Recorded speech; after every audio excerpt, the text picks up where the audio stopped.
And welcome back, one and all, to Time to Play Donkey Kong 64, Part 17.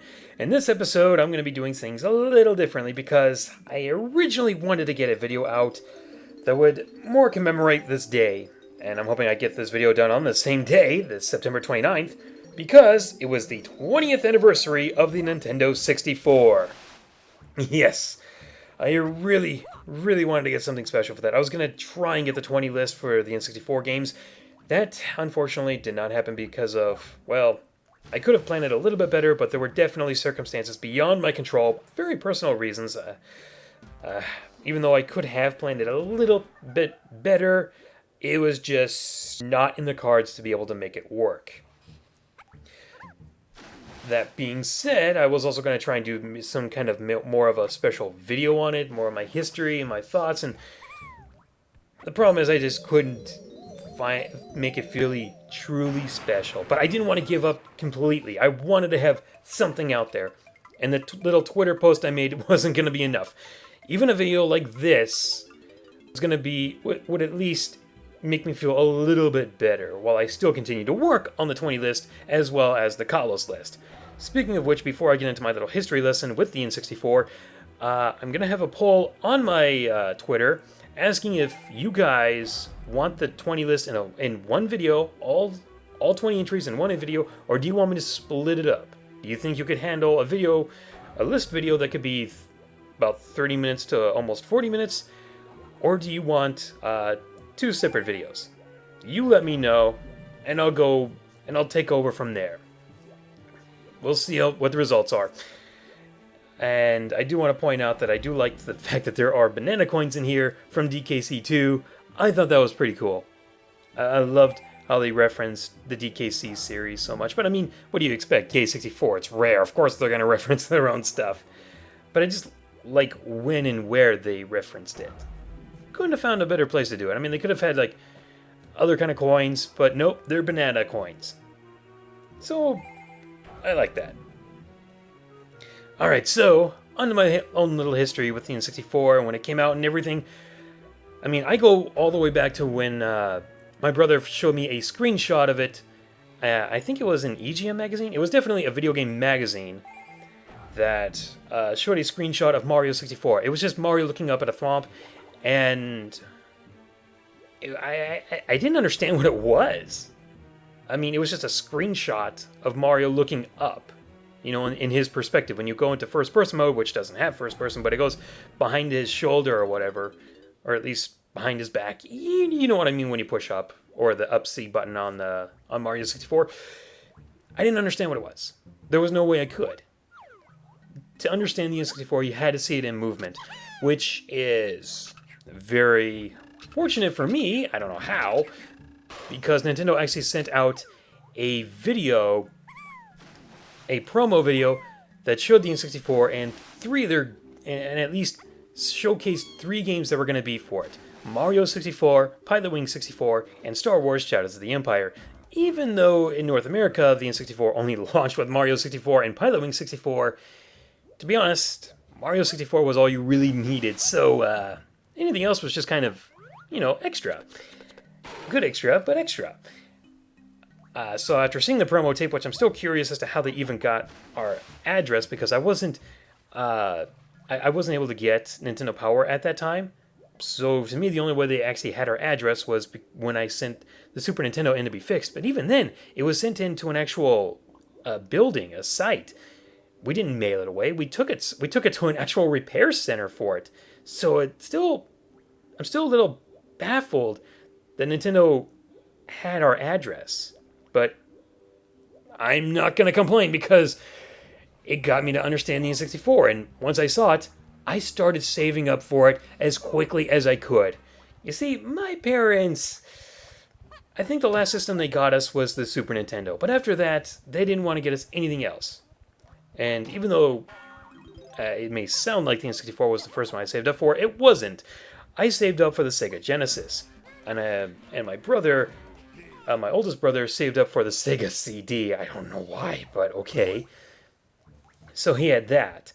And, he got the Sega CD after I got the Sega Genesis because, okay, sure. whatever. But the N64 was coming out. He wanted me to start saving up for it because apparently he didn't want to buy it, I guess. I don't remember the full details.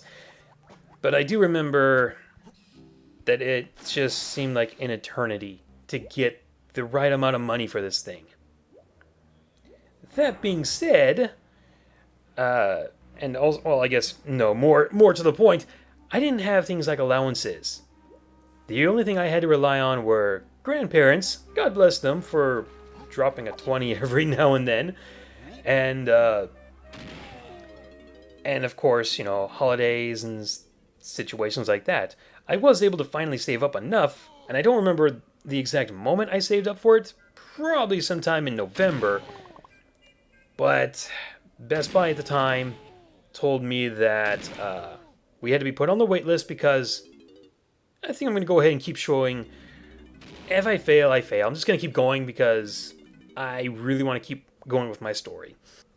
So at Best Buy's wait list, they told us it was going to be sometime before they got any more N64s in. And I think they actually told us that we wouldn't see it in like 1997, either March or April. It was going to be a while. It was going to be a long time before they saw anything in.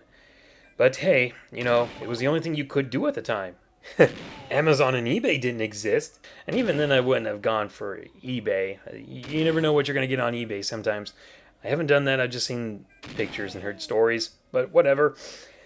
For me, I just had to keep waiting. And I think this was a big reason why, after this one, I just said, well, originally I wanted the N64 to be my last system just because of how painful it was to save up and wait for it.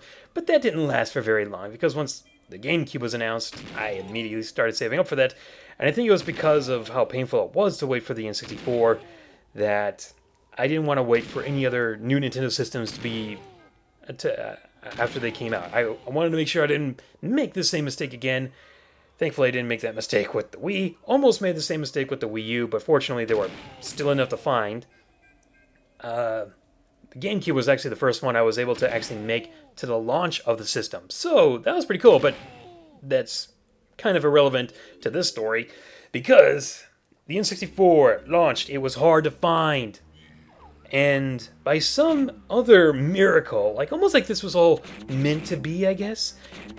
It was a morning in December, before Christmas, I definitely remember that, where we got a call, and Best Buy said that they actually got in extra N64 systems, and I wanted to just jump out of bed, run down to the store, and pick it up, and be the N64 kid. I'm not the N64 kid, but who didn't want to act like that when they got this system? Unfortunately, I was sick that morning.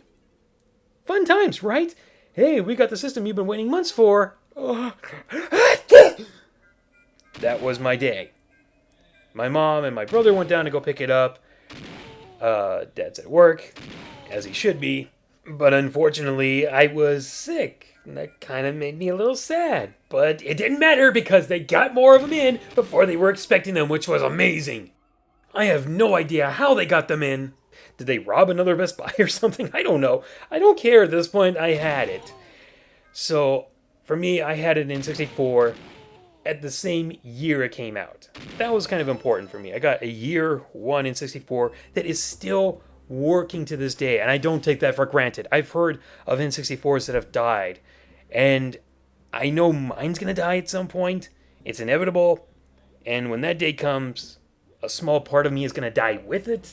I don't look forward to that, but I haven't stopped playing the system since I got it. Let's put it that way. About almost every year I still play the N64, but my story's not over yet because I had the system, but I didn't have a game for it.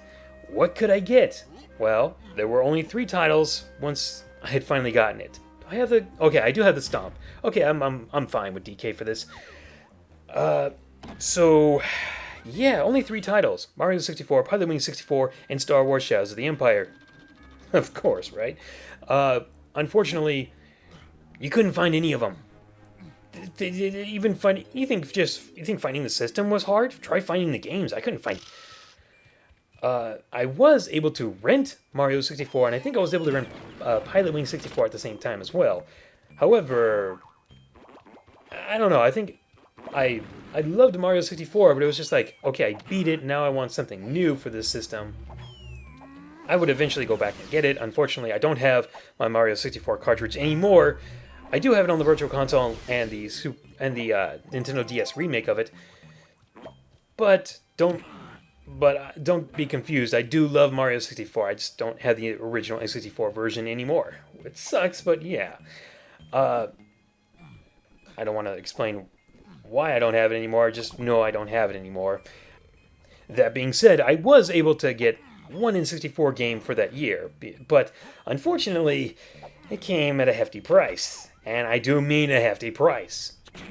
I'm glad Babbage's doesn't exist anymore. I mean, they're kind of GameStop now, I guess, but they had Star Wars Shadows of the Empire. Right? Of course, that's what I'm looking for. I'll take it. I was a fan of Star Wars at the time, still am. But they would charge me $80 for it.